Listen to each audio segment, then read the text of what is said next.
A'udzubillahi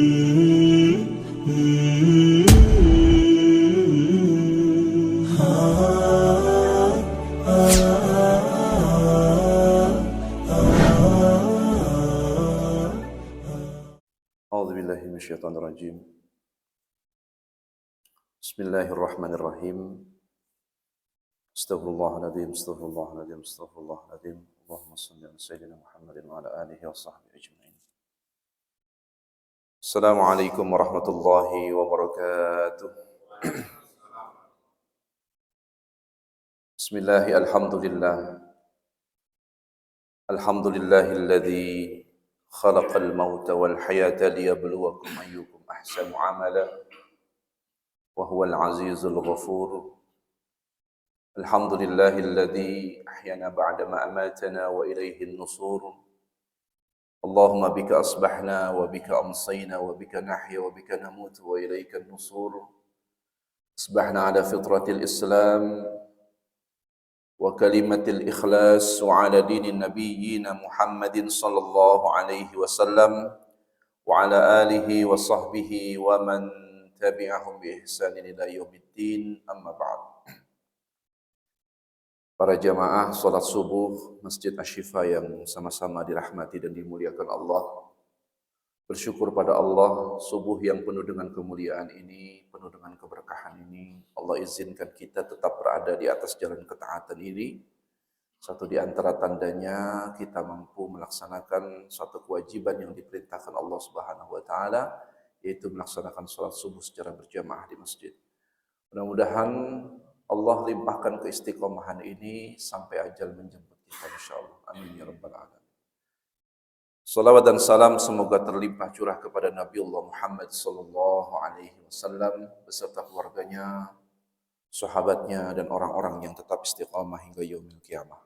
Para jamaah sekalian yang dimuliakan Allah, di kesempatan kali ini seperti biasa kita akan kembali melanjutkan kajian kitab Asy-Syama'il Muhammadiyah atau kepribadian Nabi Muhammad sallallahu alaihi wasallam, sifat, karakter dan nubuatnya Rasulullah sallallahu alaihi wasallam secara lengkap yang ditulis oleh Al-Imam At-Tirmizi, seorang periwayat hadis, salah satu murid daripada Al-Imam Bukhari rahimahullah ta'ala. Di kesempatan kali ini secara khusus kita sudah masuk di bab awal yang berhubungan tentang ma jaa'a fi khataman nubuwati, atau yang disebut dengan khataman nabawiyah. Khatam itu kita ngertinya nutup ya Pak. Ada juga yang menerjemahkan khataman itu artinya adalah cincin ya, atau stempelnya Nabi. Ini berhubungan dengan nubuat Pak ya, nubuat kenabian. Sebenarnya yang ditulis oleh Imam At-Tirmidzi mengumpulkan beberapa riwayat-riwayat hadis yang sahih berhubungan tentang stempelnya Nabi atau nubuatnya Nabi. Ini adalah sunnah yang sifatnya khusus Pak ya, khusus untuk Nabi Muhammad SAW dan tidak bisa ditiru oleh umatnya. Tetapi mengapa bagi kita umatnya tetap harus mempelajari apa yang disebut dengan khataman Nabi ini atau stempelnya Nabi ini? Karena kepentingan kita adalah untuk taqarrubun ilallah, mendekatkan kita dengan Allah. Jadi tangga kita untuk menuju Allah itu tangganya melalui Rasulullah Shallallahu Alaihi Wasallam. Kalau dengan Rasulullah saja kita ragu dengan nubuatnya, Pak, kenabiannya, maka bagaimana kita akan menuju Allah Subhanahu Wa Taala? Akan sulit, Pak. Makanya di Quran dijelaskan, Qul in kuntum tuhibbunallah fattabi'uni. Jika kamu benar-benar mencintai Allah, maka ikuti aku. Nah, mengikuti Nabi itu berarti mengikuti apa-apa yang diajarkan dalam bentuk nasihat dan ucapannya, dalam bentuk fi'liyahnya, perbuatan-perbuatan Rasulullah SAW, termasuk juga berhubungan dengan keyakinan kita sebagai umat Muhammad Sallallahu Alaihi Wasallam. Oleh karena itulah, ini berhubungan dengan tanda-tanda kenabian, Pak. Jadi pembahasan kita kali ini berhubungan dengan tanda-tanda kenabian. Makanya para ulama sampai konsentrasinya luar biasa menjelaskan tentang tanda-tanda kenabian Muhammad Sallallahu Alaihi Wasallam, Pak. Sampai mereka menulis sekian banyak kitab. Salah satunya adalah Dalailun Nubuwat, itu kitab yang cukup terkenal sekali, sering dibacakan ketika maulid Nabi, di acara-acara maulid Nabi. Dalailun Nubuwah ini, Masya Allah, Pak, ini berisikan tentang dalil-dalil kenabian Rasulullah Sallallahu Alaihi Wasallam. Sehingga bagi kita umatnya, ini menjadi kewajiban bagi kita untuk memahami betul tentang Nabi kita Muhammad Sallallahu Alaihi Wasallam. Orang-orang kafir, mereka bahkan selalu meminta, berekspektasi itu tentang Nabi itu bermacam-macam, Pak. Ada di antara orang kafir Quraisy yang menginginkan mengapa Nabi itu tidak diutus dari kalangan para petinggi-petinggi Quraisy misalnya, atau orang-orang yang ternama, orang-orang yang kaya raya di antara kami. Ada juga di antara mereka, mengapa Nabi yang diutus itu adalah seorang Nabi yang mereka berjalan-jalan di pasar-pasar begitu, seperti kita. Mengapa tidak seperti malaikat gitu. Jadi keinginan-keinginan orang kafir itu sebenarnya lahir dari sifat kefasikan mereka, Pak. Tidak mau menerima Rasulullah SAW sebagai utusan yang terakhir, Pak. Nah, kita umatnya nggak boleh gitu. Makanya ketetapan-ketetapan Allah tidak bisa diganggu-gugat. Ini hak prerogatif Allah. Di dalam Quran surah Al-An'am ayat 124. Ini dijelaskan, wa idza ja'atuhum ayatun qalu lan nu'mina hatta nu'ta mithla ma uti Rasulullah Allahu a'lamu haitsa yaj'alu risalatah. Apabila datang sesuatu ayat kepada mereka, ayat dibacakan kepada mereka orang-orang kafir, mereka berkata, kami tidak akan beriman sehingga diberikan kepada kami yang serupa dengan apa yang telah diberikan kepada utusan-utusan Allah. Maksudnya apa? Bayangan mereka itu kalau namanya Rasul, itu seperti nabi-nabi yang pernah mereka kenal. Misalnya Nabi Musa, dia bisa membelah lautan. Nabi Musa bisa merubah tongkat menjadi ular. Jadi bayangan mereka itu yang namanya i'jaz atau mukjizat itu selalu berhubungan dengan hal-hal yang sifatnya gaib gitu. Walaupun hal-hal gaib itu patut kita imani. Tetapi Nabi akhir zaman ini, yaitu Rasulullah SAW itu, tanda-tanda kenabian yang sifatnya gaib banyak ditunjukkan sebenarnya. Tetapi tetap saja mereka tidak mau beriman kepada Allah Subhanahu wa Ta'ala. Maka kemudian Allah menjawab, Allahu a'lamu haitsu yaj'alur risalatah. Apa Pak jawaban Allah? Allah lebih mengetahui di mana dia menempatkan tugas kerasulannya. Jadi orang Yahudi memberikan mempertanyakan kenabian Rasulullah SAW. Mengapa kok Muhammad ini utusan terakhir ini tidak diutus dari kalangan kami, Bani Israel? Begitu Pak. Jadi selalu saja Pak, di setiap dimensi waktu zaman, selalu saja muncul orang-orang yang meragukan kerasulan, meragukan kenabian. Itu selalu ada.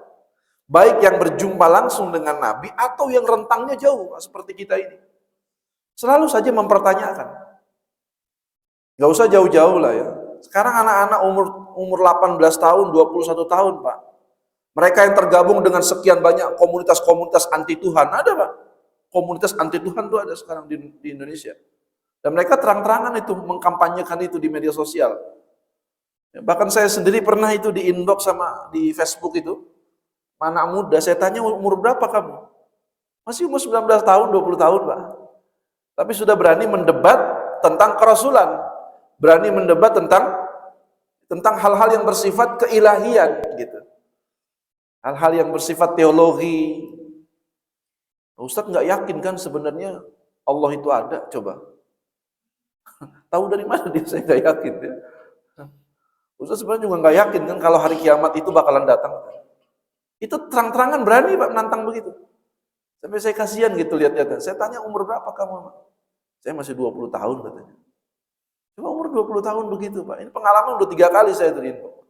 Sampai saya ajak, saya bilang kita ngopi bareng aja yuk gitu. Kita ngobrol-ngobrol aja gitu. Bicara tentang agama. Agama itu kan cuma fiksi aja. Gitu. Agama cuma fiksi aja gitu. Cuma khayalan kita, imajinasi kita aja ya kan. Iya makanya kita ngobrol dulu, yuk kita duduk. Saya ajak ngobrol, nggak mau Pak. Tanya kamu kuliah di mana? Kampus. Ya. Ada satu kampus itu memang luar biasa Pak pengajaran. Makanya Masya Allah. Kita punya anak-anak generasi ini kalau salah nempatin anak Pak. Kita didik mereka dengan agama yang luar biasa, tapi ujung-ujungnya mereka menentang Allah dan Rasulnya. Makanya pelajaran tentang Syama'il Muhammadiyah yang diajarkan oleh Imam At-Tirmidzi dalam kitab Syama'il Muhammadiyah ini luar biasa. Ini bicara tentang hadis-hadis yang sebenarnya dikumpulkan saja sama beliau. Dia tidak memberikan keterangan, memberikan penjelasan. Ya, penjelasannya nanti justru banyak dijelaskan oleh para ulama-ulama setelahnya. Nah, termasuk juga ketika Allah mengatakan Allahu yaj'alu risalatah. Ya, suka-suka Allah lah mau menurunkan rasul dari mana saja.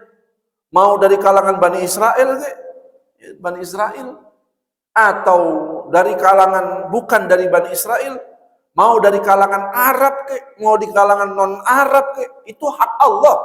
Itu nggak boleh diganggu gugat. Itu prerogatifnya Allah. Gitu. Karena memang nabi-nabi nggak semuanya dari Arab kok, betul nggak Pak?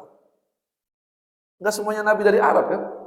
Jangan bilang bahwa agama Islam itu agama bangsa Arab, nggak semuanya nabi dari kalangan bangsa Arab. Gitu. Ya. Oleh karena itulah mempelajari tentang khataman nabawiyah, khataman nubuwat ini berhubungan tentang keimanan kita terhadap Rasulullah SAW. Ini kan butuh ilmu Pak, butuh pengetahuan supaya di antara kita semakin kokoh mengenal Rasulullah SAW sehingga hati kita itu melaksanakan sunnah Nabi itu ringan Pak, ringan. Tidak berat, tidak terbebani. Kenapa? Karena kita menjalankannya dengan iman kepada Allah Subhanahu wa taala. Kemudian kita akan masuk di bab bagian pertama. Di sini dimuqaddimahi oleh penjelasan atau syarah dari kitab Syama'il Muhammadiyah ini oleh Syekh Abdul Razak bin Abdul Muhsin Al-Badr. Beliau memuqaddimahi dengan kalimat bab ini berkaitan erat dengan ciri-ciri fisik Nabi. Ini berhubungan dengan ciri-ciri fisik Nabi. Dan merupakan cabang dari bab sebelumnya. Karena di antara ciri fisik Nabi adalah khataman nubuat atau cincinnya Nabi. Cincinnya Nabi. Cincin ini Allah ciptakan berada di antara kedua pundak Nabi. Maksudnya stempel Pak. Ya, bukan cincinnya ya, stempel. Ini ada di antara dua pundak Rasulullah SAW. Ini dalam bentuk fisiknya. Jadi pembahasan kita masih bentuknya fisik, Pak. Belum karakter, belum sifat, belum ya. Masih fisik. Berhubungan dengan fisik Rasulullah. Dan para ulama sepakat bahwa stempel ini sebagai bukti tanda kenabian beliau. Jadi stempel yang diletakkan oleh Allah Subhanahu wa taala itu di antara dua pundak, tapi kata para ulama lebih cenderung dekat dengan pundak kiri, Pak. Pundak kan ini, Pak ya. Ini pundak. Ya, maka stempel kenabian itu diletakkan Allah Subhanahu wa taala itu dekat dengan pundak sebelah kiri, Pak. Ya, dekat dengan jantung juga. Berarti sebelah sini, di bawah ini. Dekat di atas tulang rusuk bagian atas. Ya. Itu posisinya. Akan tetapi mereka berselisih pendapat, apakah stempel ini sudah ada sejak beliau lahir atau saat diangkatnya Nabi Muhammad sebagai Rasul. atau ada di usia anak-anak Rasul? Kira-kira yang mana Pak pendapatnya yang paling kuat? Kita akan bahasnya yang paling kuat saja dari sekian banyak pendapat ulama. Ini ada perbedaan pendapat memang di kalangan para ulama. Apakah stempel itu sudah ada sejak lahir Rasulullah, atau di usia anak-anak baru ada, atau pada saat dilantiknya Rasulullah di usia 40 tahun menjadi nabi? Stempel itu. Maka kita bahas yang paling kuat adalah stempel ini atau cincin ini baru ada setelah Nabi lahir atau di usia anak-anaknya Rasulullah SAW. Dari mana riwayatnya? Ini didukung oleh sekian banyak riwayat yang muktabar dan sahih. Salah satunya adalah ketika Nabi SAW persis di usia 4 tahun. Ketika Nabi berada di kampung Bani Sa'ad, di rumahnya Ibunda Halimatus Sa'diyah, ibunda susuannya Nabi SAW. Jadi Nabi umur 0 atau sampai 6 tahun itu kalau sekarang mungkin dipesantrenkan gitu ya, diasingkan gitu. Kalau pesantren masih ramai, ini tidak terlalu ramai. Di kampung Bani Sa'ad orang-orang Arab Badui, Pak, yang tinggalnya di daerah pedalaman gitu. Tapi Badui pandangan pemahaman kita dengan Badui Arab nggak sama, Pak. Badui kita di mana Badui sini, Pak? Banten. Badui kita masih punya rumah, Pak. Betul nggak? Nggak nomaden. Tapi kalau Baduinya Arab nomaden, nggak punya tempat menetap gitu. Pokoknya di mana ada air mengalir, ada tumbuhan rumput yang segar di situ dia tinggal gitu. Jadi kalau tempat itu sudah kering, tidak ada air, tidak ada rumput yang tumbuh di situ, dia akan pindah tempat, cari tempat yang begitu, Pak, dan seterusnya. Itu Baduinya orang-orang Arab, Pak. Tapi kalau di Indonesia, Baduinya walaupun dia keliling Indonesia sekalipun, dia tetap punya kampung, betul nggak, Pak? Punya tempat tinggal. Beda. Nah, Baduinya Arab ini dikenal sebagai suatu tempat yang di situ mereka menggunakan kosakata komunikasi bahasa Arab yang paling orisinil, Pak, paling asli. Nah, ini kalau bahasa kita ini Rasulullah digiring oleh Allah Subhanahu wa taala, digiring dengan caranya Allah. Karena Allah yang menjaga Rasulullah sejak kecil, Pak. Sejak dia dilahirkan, Allah yang menjaganya langsung. Kenapa? Karena ayahnya nggak ada. Jadi ketiadaan ayah Rasulullah itu, selain itu bagian daripada tanda kenabian, itu juga sebagai bentuk bahwa Rasulullah harus dilepaskan dari penjagaan makhluk. Nanti berpindah pada penjagaan Allah.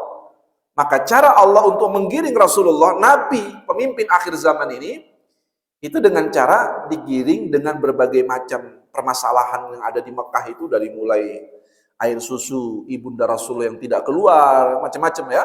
Tapi intinya itu adalah caranya Allah untuk menggiring Nabi Muhammad SAW untuk disekolahkan di kampung Bani Sa'ad, karena di sana adalah pusat bahasa terbaiknya bahasa Arab. Sehingga nanti begitu Nabi balik, cara berbicaranya Rasulullah itu tidak sama dengan orang-orang Arab kota, Pak. Gitu ya. Maka di kampung Bani Sa'ad ini yang diasuh oleh ibunda Halimatus Sa'diyah. Waktu umur 2 tahun kan hanya disusui, Pak. Karena kebiasaan orang-orang Arab, kalau di Indonesia aneh, Pak ya. Anak disusui orang kan aneh, betul nggak, Pak? Tapi kalau di Arab nggak aneh. Itu bagian daripada komoditi ekonomi juga masyarakat Arab Badui. Itu cara mereka untuk mengambil pekerjaan gitu. Itu yang pertama. Yang kedua, air susunya wanita-wanita yang ada di Arab Badui itu jauh lebih steril, Pak, lebih murni dibandingkan para wanita yang ada di perkotaan. Jadi ini dalam rangka melepaskan gitu ya, untuk agar Nabi Muhammad SAW itu tumbuh menjadi seorang anak yang sehat. Ini cara Allah juga, Pak. Cara Allah digiring sampai ke kampung Bani Sa'ad. Kalau di Indonesia sebenarnya ada juga, Pak, mirip-mirip, betul, Pak ya? Dengan cara apa? Dikasih susu formula, susu sapi. Sama aja, kalau bedanya kalau ini manusia, ini sapi gitu. Disusuin. Ibunya kemana? Ibunya kerja.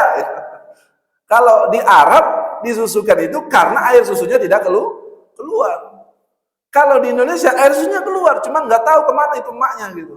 Sibuk kerja sampai anaknya harus dititipi oleh neneknya mungkin, keluarganya sampai dikasih air susu formula, susu sapi itu.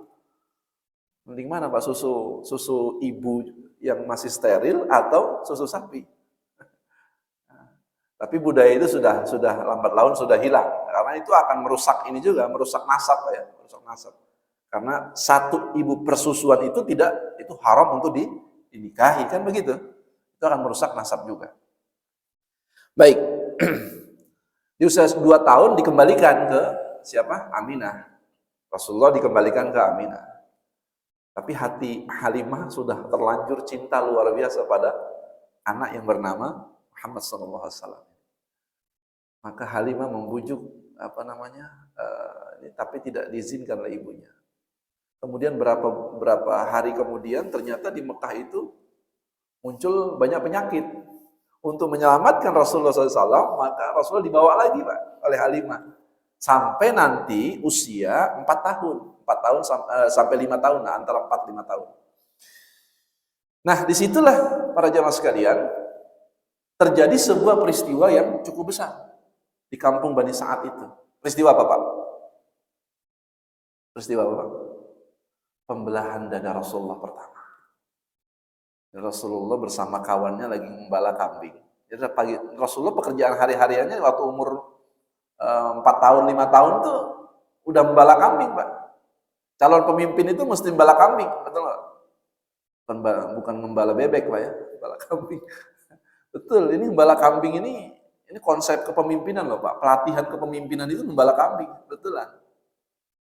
Sampai saking ini dipraktekkan oleh Nabi dalam sirah-sirahnya, para ulama sampai nulis buku loh, nulis kitab itu. Ya. Min riayatil ghamam, dari mengembala kambing ila riayatil umam, sampai memimpin umat. Itu ada kitab khusus tuh. Itu membahas tentang konsep pengembalaan kambing untuk melahirkan leadership, kepemimpinan hebat. Dari mengembala kambing, Pak. Kalau di Indonesia bebek paling banter Pak ya. Mengembala kambing bebek atau jadi pemimpin stasiun televisi gitu ya. Kalau Rasulullah mengembala kambing, Pak. Kalau bapak-bapak yang punya modal, punya dana cukup, nggak apa-apa Pak. Ya siapin itu kandang di satu kampung, itu siapkan pengembalanya, ajari anak kita, ya, didik mereka walaupun nggak setiap hari, datangin ke situ tuh, ya 2 hari nginep di situ, ajarin tuh supaya dia ngembala kambing. Betapa susahnya itu ngembala kambing. Apalagi ngembala kambing bukan di tanah datar, di tanah yang perbukitan. Cara dia ngambil makanan, ada yang lari, ada kambing yang nakal gitu ya. Bagaimana seorang pengembala harus bersikap dengan tegasnya. Ada kambing yang kakinya patah, dia harus penuh dengan kelembutan dan kasih sayang. Itu kan cikal bakal pemimpin banget, betul nggak Pak? Iya, latihannya begitu. Dan itu masih sangat efektif Bapak. Apa yang dipraktekkan Nabi, hari ini dipraktekkan itu efektif Pak. Saya saking aja nggak punya modal Pak. Punya modal mah anak-anak saya pasti saya suruh latihan membala kambing. Cari tempat, bikin kandang kambing, situ suruh latihan membalai kambing Pak. Betulan. Karena itu konsep Nabi Pak. Nabi yang nyontoin pasti baik, pasti hasilnya luar biasa. Betul nggak Pak? Iya. Maka saat Nabi membala kambing bersama kawannya ini, tiba-tiba ada sosok makhluk dari langit yang sayapnya begitu besar, turun menghampiri Rasulullah. Temannya kabur, Pak, saking takutnya. Rasulullah tidak kabur sama sekali. Justru malah dibawa oleh 2 makhluk besar ini Pak, ke satu tempat. Maka orang ini, temannya Nabi ini, kawannya, entah saudaranya, saudara sepersusuan, itu menghadap Halimah, mengadukan peristiwa yang terjadi pada Rasulullah. Begitu sampai Halimah kagetnya luar biasa, ke tempat itu ternyata Rasulullah sudah selesai menggunakan, baru saja memakai bajunya dalam kondisi muka yang sedikit pucat. Yang mirip-mirip orang habis dioperasi, Pak. Mirip-mirip orang yang sedang habis di operasi bedah.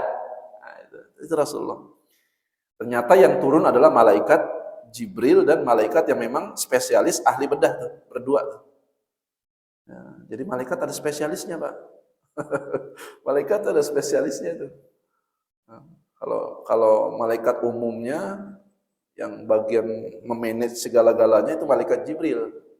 Karena malaikat Jibril itu ada di mana-mana, maksudnya ngawal Rasulullah itu kadang-kadang bawa malaikat jaga gunung, kadang-kadang bawa malaikat spesialis bedah gitu ya. Itu malaikat Jibril. Ternyata peristiwa itu walaupun sifatnya gaib, tetapi disaksikan oleh manusia. Betul nggak, Pak? Disaksikan manusia. Ada riwayat, ada sanad yang sampai kepada kita, yang itu perlu kita imani, Pak. Kenapa? Karena ada yang menyaksikannya juga. Wong tidak ada yang menyaksikan saja kita beriman, apalagi ada yang menyaksikannya. Maka peristiwa itu disebut pembedahan. Nah, disinilah para ulama mengatakan bahwa cincin kenabian yang ditempelkan di bagian pundak antara kanan dan kiri ini, itu distempelnya pada saat kejadian itu. Ya, jadi begitu Rasulullah dibedah, maka ditanya oleh Halimah apa yang terjadi. Tadi ada 2 malaikat datang dari langit, kata Rasulullah. Malaikat dari langit. Kemudian dia membaringkanku. Kemudian dia membelah dadaku. Dan mencuci dengan air yang dibawanya, yaitu air Zam-Zam, Pak, dalam riwayat. Ya, mencuci dengan air yang dibawanya. Kemudian ditutup kembali dan distempel bagian belakang. Sini. Nah, di sini para ulama termasuk adalah Ibnu Hajar Al-Asqalani dalam kitab Fathul Bari menjelaskan kejadian ini bisa dilihat dari 2 sisi. Baik sisi zahir maupun sisi batin. Sisi zahir ada yang menyaksikan, betul? Peristiwa itu. Ada yang melihat. Walaupun prosesnya tidak dilihat. Tapi sisi batiniahnya bisa jadi yang dicuci itu bukan bentuk zahirnya, bagian dalamnya, bagian dada. Tapi bahwa itu terjadi pembelahan dadanya itu terjadi. Kenapa? Karena nanti ada riwayat lain yang mendukung, Pak. Misalnya sahabat Nabi Anas bin Malik. Anas bin Malik ini kan khadimun Nabi gitu ya, pengawalnya Nabi. Ya. Yang kemana-mana Anas ini selalu ngawal Rasulullah, termasuk yang menyiapkan pakaian, sendal dan lain sebagainya. Itu adalah Anas bin Malik. Satu kali Anas bin Malik mengatakan ketika Nabi membuka bajunya, aku melihat ada semacam bekas sobekan di bagian belahan dadanya, Pak. Itu dilihat langsung. Bekas sobekan, bekas jahitan maksudnya. Tapi sangat halus sekali, kata Anas bin Malik. Halus. Jadi kalau malaikat ahli bedahnya Rasulullah itu profesional banget, Pak. Dokter-dokter ahli bedah kudu belajar sama malaikat tuh. Nah, tapi nggak ada kampusnya, Pak, bingung juga itu. Nggak ada kampusnya itu. Itu cara bedahnya halus, bersih, nggak kelihatan, Pak. Kalau di kita kan bedah aja kadang-kadang kasesaran aja masih kelihatan. Jahitannya masih kasar, kadang-kadang nggak kelihatan, masih kelihatan bentuk jahitannya. Kalau kita sobek saja di jahitnya juga masih kelihatan kasar. Kalau ini enggak, begitu kejadian, begitu langsung kering dan bersih, Pak. Seperti tidak kelihatan. Kalau enggak dilihat diperhatikan secara jelas, itu enggak kelihatan bekas jahitannya. Jadi peristiwa pembelahan dada Rasulullah pertama kali, nanti kan terjadinya 2 kali. Nanti pada saat Nabi Islam Mi'raj kan dibelah lagi itu dada Rasulullah SAW. Ini bagian hal-hal gaib memang. Ini patut kita imani, Pak. Dari aspek zahiriyah maupun batiniyah. Maka disitulah diletakkannya, ditempelnya, stempel ya. Nah, di dalam kitab Syama'il Muhammadiyah ini ada beberapa hadis yang dijelaskan di sini. Salah satunya adalah hadis yang diriwayatkan oleh Ja'di ibnu Abdurrahman. Qala sami'tu Sa'ib ibnu Yazid yaqulu zahabat bi khalati ila Nabi sallallahu alaihi wasallam faqalat ya Rasulullah inna ibna ukhti waji'un famasaha ra'si wa da'ali bil barakah.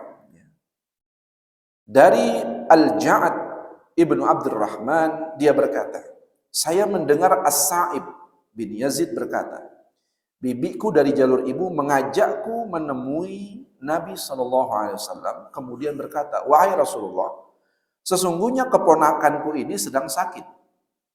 Gitu ya, sesungguhnya keponakanku ini sedang sakit. Lalu beliau mengusap kepalaku dan mendoakan agar aku mendapatkan berkah dari Rasulullah SAW. Wa tawaddu'a wa syaribtu min wudu'ihi wa qumtu khalfa zahri. Lalu beliau mengusap kepalaku dan mendoakan agar aku mendapatkan keberkahan dan beliau berwudu. Kemudian aku meminum air sisa wudunya tersebut. Air sisa wudunya tersebut. Ilal kemudian fanazartu berarti saya melihat, ya. Fanazartu ila khatami baina katifain. Kemudian saya berdiri di belakang beliau sallallahu alaihi wasallam. Saya melihat cincin kenabian tersebut ada di antara kedua pundak beliau. Jadi disaksikan langsung oleh para sahabat. Ya, cincin itu atau stempel itu kelihatan di bagian pundak itu. Ya. Fa idza huwa mithlu zirri hajjalah. Dan stempel itu seukuran dengan telur hajalat. Telur hajalat. Nah, ini banyak ulama menjelaskan apa telur hajalat itu. Burung hajalat. Semisal ya, atau mungkin para ulama menjelaskan semisal burung merpati, Pak. Coba tahu burung merpati? Nah, telurnya itu segede apa, Pak? Merpati itu. Ya, persis seperti burung puyuh. Sebesar ini ya, jempol ini ya, sebesar jempol. Nah, mari kita lihat penjelasan dari hadis ini oleh Syekh Abdurrahman, Syekh Abdul Razak bin Abdul Muhsin Al-Badr. Kata beliau, perkataan beliau wudu, masalah wudu tadi, ada mereka ngambil air percikan wudu Nabi. Jadi Nabi wudu ada percikannya diambil, Pak. Ini bagian cara bertabaruk, cara ngambil berkah dari Rasulullah dalam bentuk fisiknya Nabi SAW. Jadi cara tabarruk pada Rasul itu macam-macam, Pak. Ada yang ngambilnya dalam bentuk fisik, ya, atau perilaku Rasulullah. Ada yang ngambilnya dalam bentuk mengikuti sunnah Nabi aja sudah. Ya, seperti Abu Bakar As-Siddiq, jarang kita jumpai Abu Bakar mengambil berkah dari Rasulullah dalam bentuk fisik. Misalnya jarang kita dengar riwayat Abu Bakar menyimpan rambut Nabi misalnya. Padahal Abu Bakar paling dekat dengan Rasulullah SAW. Karena bagi Abu Bakar As-Siddiq, dengan mengikuti semua perilaku Rasulullah, itu bagian daripada cara Abu Bakar mengambil berkah dari Rasulullah. Tapi ini khusus untuk Nabi saja. Karena ini nggak dipraktekin tuh sama siapa? Sama sahabat-sahabat dekat Rasulullah seperti Abu Bakar, Umar, Utsman, Ali, jarang kita jumpai. Adapun ada sahabat-sahabat yang lain mengambil berkas wudunya Nabi, ada yang mengambil bahkan bekas riaknya Nabi. Itu diambil, Pak. Bahkan ada yang menyimpan rambutnya Rasulullah SAW seperti misalnya Khalid bin Walid. Khalid bin Walid itu di bagian kepalanya, pecinya Khalid bin Walid itu, atau mungkin topi perangnya Khalid bin Walid itu disisipin dua rambut Rasulullah. Ini kadang-kadang kalau kita salah mempraktekannya dianggap jimat yang begini. Bukan jimat, ini bagian daripada tabarruk. Karena semua sisi yang ada pada diri Rasulullah SAW, para jamaah sekalian, dari ujung rambut sampai ujung kaki itu semuanya mengandung berkah Rasulullah SAW. Tetapi tidak banyak orang yang mengambil ya, keberkahan dalam bentuk fisik Nabi pada saat itu. Tidak banyak, Pak. Ya mungkin ada beberapa sahabat seperti yang ditunjukkan dalam riwayat. Misalnya ada orang memperdebatkan persoalan ini masih ikhtilaf bainal ulama. Ini masih beda pendapat di kalangan para ulama, tapi tidak boleh kita saling mengkafirkan apalagi membid'ah-bid'ahkan orang, enggak boleh. Tentang praktek melaksanakan perayaan Maulidun Nabi misalnya, gitu ya. Perayaan Maulidun Nabi ini kan banyak kontroversi. Ada yang membolehkan, ada yang nggak membolehkan. Ini kan masih ikhtilaf, perbedaan pendapat di kalangan para ulama. Yang merayakan Maulid Nabi didukung kok oleh para ulama banyak juga. Misalnya Imam As-Suyuti atau Ibnu Hajar, Imam Asy-Syafi'i, itu didukung kok oleh mereka, gitu. Jadi ini kan berarti masuk ranahnya khilaf, perbedaan pendapat. Nah, kalau perbedaan pendapat tidak boleh saling membid'ahkan, tidak boleh saling mengkafirkan. Mau mempraktekkan Maulid silakan, tidak apa-apa gitu. Jadi tidak usah saling mengkafirkan, saling membid'ahkan hanya gara-gara berbeda pandangan, jangan Pak, gitu. Apalagi sujudnya kita masih menghadap kiblat yang sama. Hanya gara-gara perbedaan pandangan kemudian saling membid'ah-bid'ahkan, mengkafir-kafirkan, Masya Allah. Makanya kan ini kan cuma beda pendapat saja. Bagi yang mendukung Maulid Nabi, mereka berdalil tentang praktek Nabi Shallallahu Alaihi Wasallam ketika Nabi memperingati hari kemenangan Nabiullah Musa alaihissalam terbebas dari cengkraman Fir'aun ketika dikejar di Laut Merah itu. Kemudian Nabi Musa bebas. Nah, kebebasan Nabi Musa alaihissalam itu diperingati oleh orang-orang Bani Israel, termasuk orang-orang Yahudi saat itu, dengan berpuasa tanggal 10 atau yang disebut dengan puasa Asyura itu, puasa Asyura. Nah, itu kan sebenarnya praktek cara memperingati, ya, terbebasnya Nabi Musa dari kejaran Fir'aun, kan begitu.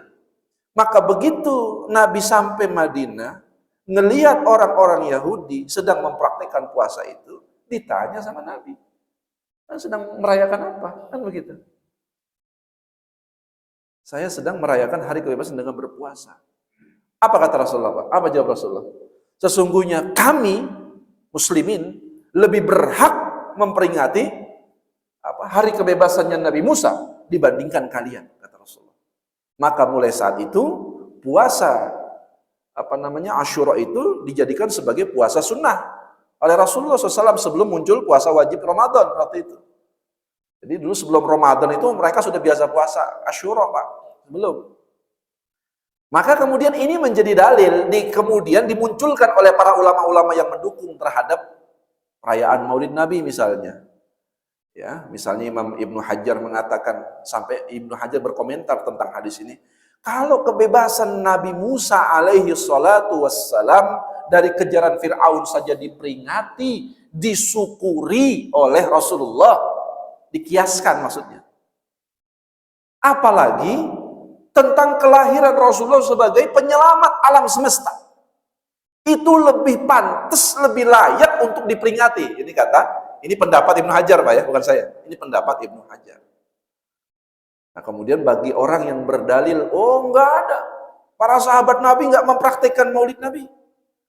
Dari mulai Abu Bakar, Umar, Utsman, dari zaman Abu Bakar, Umar, Khalifah Abu Bakar, Khalifah Umar, Utsman, sampai zaman Ali, tidak ada satupun di antara para salafus saleh terdahulu yang merayakan Maulid Nabi. Iya, betul. Karena bagi para sahabat Nabi, Rasulullah itu tidak perlu dirayakan Maulid Nabi, betul tidak, Pak? Rasulullah itu sudah ada di hati mereka, tidak perlu dirayakan. Karena mereka pernah berjumpa langsung dengan Rasulullah. Mereka bahkan melihat bagaimana Rasulullah tidur. Mereka melihat bagaimana Rasulullah berbaring, bagaimana Rasulullah makan, bagaimana Rasulullah memimpin perang, bagaimana Rasulullah ibadah. Itu dilihat langsung. Jadi buat apa merayakan Maulid Nabi, sahabat Nabi? Betul tidak? Nah, dari sinilah kemudian terjadi khilaf, beda pendapat. Enggak apa-apa. Mau yang merayakan silahkan. Cuma digarisbawahi oleh Kiai Haji Hasyim Asy'ari sebagai pendiri Nahdlatul Ulama. Kalau perayaan itu sudah berbau munkarot, ini terlarang, Pak. Disinilah kemudian muncul persoalan-persoalan, ya, perayaan-perayaan Maulid yang kemudian kebablasan, offset gitu ya, berlebihan. Kalau sekedar di zaman dulu, zaman Salahuddin Al-Ayyubi, Salahuddin juga mengakui kok kalau kalau apa namanya yang dipraktikkan itu tidak pernah dipraktikkan oleh sahabat Nabi, oleh orang-orang mulia, para salafus saleh mengakui. Cuma gitu. Perayaan Maulid yang dipraktikkan Salahuddin Al-Ayyubi adalah membacakan kisah-kisah tentang apa kepahlawanan Rasulullah sallallahu alaihi wasallam. Kemuliaan Rasulullah seperti kita hari ini sebenarnya menjelaskan tentang bentuk fisiknya Rasulullah, kemuliaan dengan syair-syairnya. Jadi itu saja sebenarnya ruang lingkupnya sampai di situ. Tidak lebih dari itu. Nah, kalau ada prakteknya ditambahin, nah itu kemungkinan khilafnya, perbedaannya di situ saja sebenarnya. Tetapi dasarnya sama, menginginkan satu, mereka cinta semua kepada Rasulullah, baik Muhammadiyah, mau NU, mau siapapun, sebenarnya mereka satu, mereka cinta terhadap Rasulullah. Hanya cara mengekspresikannya yang berbeda-beda. Sudah selesai. Jadi nggak usah diributin lagi persoalan begitu. Nah, termasuk tadi nih yang kita bacakan ini. Tidak semua sahabat Nabi mengambil berkah dari Nabi dengan cara fisiknya, Pak. Ada yang betul-betul mengikuti sunnah Nabi saja. Dari mulai sholatnya, baca Qur'annya, puasanya, mimpin umatnya itu ditiru semua. Makanya Abu Bakar itu, Pak, itu termasuk pemimpin yang kalau bahasa kita itu duplikatannya Nabi betul. Jadi Nabi bagaimana, itu Abu Bakar mimpinnya begitu. Makanya waktu ada orang yang tidak mau bayar zakat, sementara di zaman Nabi mereka bayar zakat, Abu Bakar perangi, Pak. Betul enggak? Ya, alasan orang yang nggak bayar zakat itu, kaum murtadin itu, yang mereka murtad itu, alasannya kan karena tugas kenabian sudah selesai, maka praktek ritual ibadah kami maka sudah selesai sampai sini. Ya. Tapi dia sholat, maka kata Abu Bakar apa? Wallahi, demi Allah, saya akan perangi orang-orang yang membedakan antara sholat dan zakat. Gitu ya. Usul sholat zakat sama, kedudukan dan kewajibannya. Jangan dibeda-bedakan. Itu kan mereka dulu di zaman Rasulullah bayar zakat, begitu nggak di zaman Rasulullah bayar zakat, Abu Bakar perangi, Pak. Kenapa? Itu saking Abu Bakar meniru betul apa yang dipraktikkan dalam kepemimpinan Rasulullah SAW. Itu cara Abu Bakar bertabaruk. Paham Pak sampai sini, Pak? Itu cara Abu Bakar mengambil berkah. Baik. Kemudian terkait dengan apa namanya? Cincin tadi, stempel. Kata Syekh Abdul Razak, aku melihat cincin kenabian tersebut ada di antara dua pundak beliau. Penjelasan ini bukan menentukan posisi cincin secara pasti. Karena nanti ada riwayat-riwayat yang beda-beda, Pak. Ya, nanti ada riwayat yang berbeda-beda. Karena sebenarnya cincin kenabian itu atau stempel itu tidak tepat di tengah-tengah antara kedua pundak. Jadi nggak tepat di sini, persis di sini, Pak ya. Tetapi lebih dekat ke pundak kiri. Hal ini sebagaimana ditunjukkan oleh dalil-dalil dan hadis-hadis pendukung lainnya. Bisa jadi di antara hikmahnya adalah sebagaimana yang disebutkan oleh para ulama bahwa posisi tersebut adalah posisi yang sangat dekat dengan jantung hati. Jadi sini nih. Di posisi sebelah kiri sini antara atas apa namanya? Tulang apa, Pak? Tulang rusuk gitu ya. Itu posisinya di sini. Itu dalil pertama. Dalil yang kedua, di usia 12 tahun, tadi kan umur 4 tahun Pak ya distempel oleh malaikat. Di usia 12 tahun, Nabi SAW diajak dagang oleh pamannya, Abu Thalib, ke negeri Syam. Syam itu luar negeri jatuhnya Pak ya. Syam itu kalau dari Mekah jatuhnya luar negeri. Jadi dagang pertamanya Nabi aja itu luar negeri Pak mainannya. Bukan antar kota gitu ya, bukan ya. Antar negeri Pak. Apa enggak keren itu orang-orang Quraisy itu. Makanya risalah itu diturunkan pada orang Quraisy itu karena orang Quraisy itu rihlatash syita'i was-saif. Itu tukang jalan Pak. Tukang jalan orang Quraisy itu, tukang keliling, tukang traveling gitu ya. Jadi kalau dakwah risalah agama ini dikasih ke orang yang nggak tukang keliling, nyampe nggak kira-kira Pak ke seluruh dunia? Hah? Belum tentu nyampe Pak. Mohon maaf, risalah dikasih sama orang Betawi, ya udah ngendon aja dia di situ, jarang kemana-mana gitu. Oh udah punya rumah, udah ngendon aja dia. Makanya dikasih sama orang Quraisy risalah itu, Nabi Muhammad SAW. Supaya apa? Keliling. Li'ilafi Quraisyin ilafihim rihlatash syita'i was-sayf. Kebiasaan orang-orang Quraisy itu keliling-keliling dagang. Ya, maka Rasulullah dari umur 12 tahun sudah diajak keluar kota Mekah menuju Syam. Di tengah perjalanan, ya, dalam situasi yang cuaca yang panas, ini rombongan Quraisy ini mampir ke sebuah semacam biara gitu Pak ya, mungkin gereja gitu. Mampir di situ, ngadem lah itu kalau kita itu ngadem. Dari kejauhan itu sudah kelihatan Pak oleh pendeta yang bernama Bahira ya. Ada yang mengatakan Bukhara, ada yang mengatakan Bahira. Ada awan yang semacam melingkari begitu, dia berjalan ngikutin ini rombongan. Ini juga bagian daripada tanda kenabian. Maka kemudian Bahira melihat ternyata ada rombongan dari kalangan Arab. Begitu sampai kemudian dilihat betul anaknya itu, karena Bahira ini ahli kitab. Dia sangat yakin sekali bahwa Nabi akhir zaman yang dinubuatkan dalam kitab yang dia pelajari itu akan turun di zamannya, Pak. Maka yakin betul nih pendeta Bahira, Pak. Akhirnya apa? Dilihat awan yang mengikuti itu ternyata menaungi seorang anak saja. Maka anak inilah yang kemudian ditanya oleh pendeta Bahira. Siapa wali dari anak ini, kata Bahira. Bahira itu pendeta yang sangat ramah, baik gitu ya. Dan tempat orang berteduh, kalau musafir lewat jalur situ, itu pasti tempat berteduhnya ke situ, Pak. Karena selain baik, ramah, juga pasti akan diberikan hidangan, makanan dan lain sebagainya, Pak. Ini pendeta Bahira. Maka sampai situ dihidangkan makanan, selesai makan ditanya, siapa wali anak ini? Kata Abu Talib, saya. Anda berdusta, kata Bahira. Tanya lagi, siapa wali anak ini? Saya. Anda berbohong. Ya, jadi pendeta Bahira tahu, ini nabi ini calon nabi ini. Anak ini calon nabi. Begitu ditanya 3 kali, siapa wali anak ini? Ayahnya sudah meninggal. Ini ponakan saya, kata Abu Talib. Anda berkata benar. Karena nabi akhir zaman ini yang diutus oleh Allah, ya, itu tidak punya ayah. Tidak punya ayah. Dia lahir sebagai yatim. Gitu. Maka kesini anak, kesini kata Bahira. Maka dibuka bagian bajunya oleh Bahira. Dibuka bagian bajunya Bahira, terdapat stempel kenabian di situ.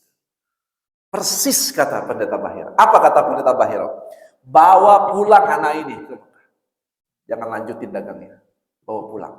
Karena kalau sampai orang Yahudi tahu, pasti orang Yahudi akan membunuh mereka. Ini ahli kitab yang benar, Pak. Bahira ini satu di antara ahli kitab yang lurus, yang benar. Karena kan ada Raja Najasyi, ahli kitab juga. Raja Najasyi yang beriman kepada kerasulan Nabi Muhammad SAW. Dan kalau Raja Najasyi sempat beriman. Ya. Ada 3 aja Pak di zaman itu, Pak. Raja Najasyi di Habasyah. Yang kedua, pamannya Khadijah. Siapa, Pak? Waraqah bin Naufal. Dan yang ketiga, pendeta Bahira. Ini 3 ahli kitab yang mereka sebenarnya mengimani kenabian Rasulullah SAW. Yang satu sempat beriman, Raja Najasyi, rajanya orang Afrika, Habasyah, sempat beriman dia. Dia sempat bersyahadat ini dalam riwayat. Kalau yang 2 ini tidak sempat, karena mereka berjumpa dengan Nabi saat Nabi yang satu, Nabi baru belum sudah sangat tua renta umurnya, sudah sekitar 80 sampai 90 tahun itu Waraqah bin Naufal. Tapi Waraqah bilang begini, begitu disampaikan tanda-tanda turunnya wahyu itu, kata Waraqah ini pamannya siapa? Khadijah ya, istri Nabi. Kata Waraqah, wallahi, demi Allah, haza namus, ini adalah namus yang pernah diturunkan kepada nabi-nabi sebelumnya. Dan tidaklah seorang nabi yang diutus namus pasti akan diusir oleh kaumnya dan diperangi oleh kaumnya. Wah, luar biasa nih tantangannya, kata Rasulullah. Andaikan saya masih hidup di saat engkau mendakwahkan agama yang diutus ini, maka saya pasti akan membelamu, mendukungmu, sampai titik darah penghabisan, kata Waraqah bin Nawfal. Makanya kata Rasul dalam riwayat yang sahih, sungguhnya aku bermimpi melihat Waraqah bin Nawfal di tepi telaga Al-Kautsar dengan menggunakan pakaian serba putih. Waraqah, Pak, padahal belum syahadat itu. Tapi dia mengimani, Pak. Dia mengimani. Dia belum bersyahadat, tapi dia mengimani apa-apa yang dibawa oleh Rasulullah.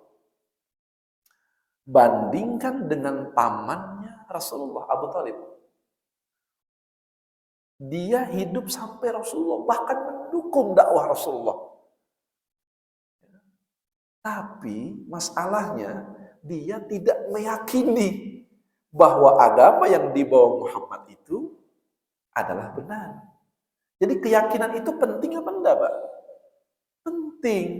Walaupun amalnya dukung Nabi, tapi keyakinannya tidak mendukung Rasulullah, maka dalam riwayat lain Nabi mengatakan, sesungguhnya aku bermimpi bahwa neraka yang paling ringan adalah nerakanya Abu Thalib, yang kalau kalian berjalan di atas bara api maka mendidihlah bagian kepalanya. Tetapi persoalan ini juga bagian daripada khilaf, berbeda pendapat di kalangan para ulama tentang kedudukan, walaupun hadisnya sahih riwayat Muslim. Ini banyak pembahasan ini, ya, ini banyak pembahasan. Tapi yang jelas bahwa ini perbedaan antara keyakinan dengan amal. Amal segunung kayak apa, tapi kalau tidak didukung oleh keyakinan iman yang kokoh, makanya Pak, pembahasan syama'il ini terkait dengan apa namanya? Nubuatun Nabi ini, tentang stempel Nabi ini berkaitan dengan iman, Pak. Supaya apa? Supaya kita bukan cuma beramal ngikutin sunnah Nabi, tapi kita meyakini sepenuh, segenap hati kita bahwa Nabi adalah utusan Allah. Jadi bukan cuma ngomong doang, Pak. Nabi adalah utusan Allah. Buktinya apa? Stempel kenabiannya sudah ada. Apakah semua Nabi distempel? Kalau cuma stempel doang gampang, Pak. Depan 50.000 bikin stempel, Pak. Banyak yang ngaku Nabi masalahnya. Makanya dalam kitab Dalailun Nubuwah ada 46 tanda. 46 tanda kenabian. Yang kalau orang belum terpenuhi tanda itu, dia tidak layak disebut Nabi. Sedangkan Nabi Khotamun Nabawi adalah penutup daripada para Nabi. Dengan stempel itu menandakan Nabi adalah penutup para Nabi, kata para ulama. Kenapa? Karena semua nabi-nabi tidak ada stempelnya, Pak. Melainkan hanya tanda semacam tai lalat itu, kalau dalam riwayat itu semacam tanda tai lalat saja di bagian pergelangan tangan sebelah kanan, itu kata para ulama. Semua nabi ada. Tapi khusus untuk Nabi Muhammad SAW itu stempelnya beda, Pak. Ya. Dalam riwayat dia seperti daging yang kemerahan tumbuh dan dikelilingi oleh bulu, Pak. Makanya dulu ada sahabat Nabi dalam riwayat di kitab ini juga, itu ada yang diperintahkan oleh Nabi untuk memijat bagian pundak Nabi. Ternyata dia pegang itu bagian stempel itu. Ditanya, apa ini ya Rasulullah? Itu bulu yang tumbuh. Nabi nggak menyebut itu stempel, itu bulu yang tumbuh saja. Tapi kemudian diyakini oleh para sahabat bahwa ini merupakan stempel yang para sahabat ini kan pernah berinteraksi dengan ahli kitab juga, Pak. Sehingga informasi tentang tanda-tanda kenabian itu sudah banyak disampaikan oleh ahli kitab, termasuk siapa? Orang Yahudi. Orang Yahudi itu orang yang paling tahu semua bentuk tanda-tanda kenabian, Pak. Sehingga kalau Yahudi ngelihat itu stempel itu, sudah bisa dipastikan Rasulullah kalau tidak dicelakai atau dibunuh. Karena sunnahnya begitu, Pak. Ya, Nabi Zakaria itu kan dibunuh oleh siapa? Yahudi, orang Bani Israel. Jadi Yahudi itu punya sejarah membunuh nabi-nabinya, Pak. Betul ya? Termasuk Nabi Muhammad kalau sampai ketahuan pasti dibunuh. Baik para jamaah sekalian yang dimuliakan Allah, ini bagian daripada riwayat-riwayat yang berhubungan tentang stempel kenabian. Ya. Sehingga dijelaskan sebagai penutup dari bab ini, tidak saya jelaskan, Pak, ya, karena cukup panjang sekali pembahasannya dan rata-rata hampir sama riwayatnya, hanya berbeda riwayat hadisnya saja. Nah, jadi penutup dari satu bab ini, Al-Hafiz Burhanuddin Al-Halabi pernah ditanya, apakah stempel kenabian adalah kekhususan untuk Nabi atau setiap Nabi memiliki cincin atau stempel kenabian? Beliau menjawab, Saya tidak mengetahui tentang hal tersebut sama sekali. Sedangkan yang tampak bahwa stempel kenabian itu khusus untuk Nabi. Hal ini berdasarkan beberapa hikmah yang diinginkan, bahwa stempel kenabian adalah isyarat bahwa beliau adalah Nabi akhir zaman atau terakhir. Ya. Yang kedua, sedangkan nabi-nabi selainnya tidak demikian. Kenabian sudah ditutup sehingga tidak akan ada nabi lagi sesudah beliau selama-lamanya. Al-Hakim meriwayatkan dari Wahab bin Munabbih, setiap Allah mengutus seorang nabi, maka Allah berikan semacam tai lalat, Pak. Ya. Kenabian di tangan pergelangan kanannya, kecuali Nabi kita Muhammad SAW. Sesungguhnya Nabi SAW diberikan stempel kenabian ada di antara kedua pundaknya. Jadi ini sebagai penutup ya dari pembahasan bab tentang Khatamun Nabawi, artinya bahwa ini khusus, pembahasannya ini adalah khusus untuk Nabi, sunnah yang sifatnya khusus untuk Nabi.